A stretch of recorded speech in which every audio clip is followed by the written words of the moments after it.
Super 就咩都有啦，電影劇集綜藝任你睇，立即下載 MyTV Super 智能電視 App 啦。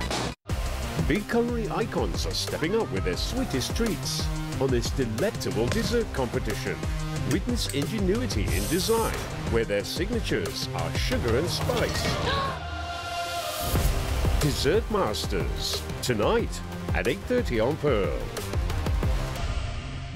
Join travel vlogger Michael Downey for 4 surprising days in Welsh waters. Experience the quintessential UK countryside and get to know the charming culture and interesting infrastructure of canal boating. Downey Live travels by boat, Friday night at 8 on Pearl.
Good morning. The hurricane signal number 10 is in force. The Hong Kong Observatory says it is set to stay in place for some time. Super Typhoon Hvara Jae Sha is currently about 120 kilometers south of Hong Kong. The observatory forecasts more bad weather. The strongest tropical storm on Earth this year is at its closest to the Pearl River estuary. At least 5 people have hospitalized due to Super Typhoon Hvara Jae Sha. More than 720 people sought relief at government shelters. This as authorities received 1 report of a landslide and some 30 cases of fallen trees. They include this over 5-meter tall tree that toppled on Austin Road in Tsim Sha Tsui. Fire services needed around half an hour to remove it. In Wong Tai Sin, branches were strewn across the road near Wang Tao Home Estate. A tree fell, crushing a taxi with no injured. 14 people have died in Taiwan after heavy rain from Hvara Jae Sha caused a barrier lake to overflow, sending a wall of water into a town. More than 100 are missing. A bridge also collapsed in Hualien. The barrier lake burst its banks, sending floodwaters into Guangfu Township. Taiwan has been lashed by Hvara Jae Sha's outer rim. At least 3 people fell into the sea in Taiwan yesterday afternoon. 2 of them, including a child, lost consciousness. Reportedly, a mother and a son of a family of 4 were swept by swells into the sea while watching the waves. The father jumped into the water to save them. Some members of the public used ropes to try to rescue them from the shore. A speedboat later reached the site and rescued the trio in the waters of Taiwan. The 38-year-old mother had passed out. Another person held on to the front of the vessel but struggled to board the boat. Firefighters rushed to the scene and performed CPR on the child and the woman. The man in the water near the boat could be seen putting on a life jacket and boarding the speedboat. Stay tuned for more updates.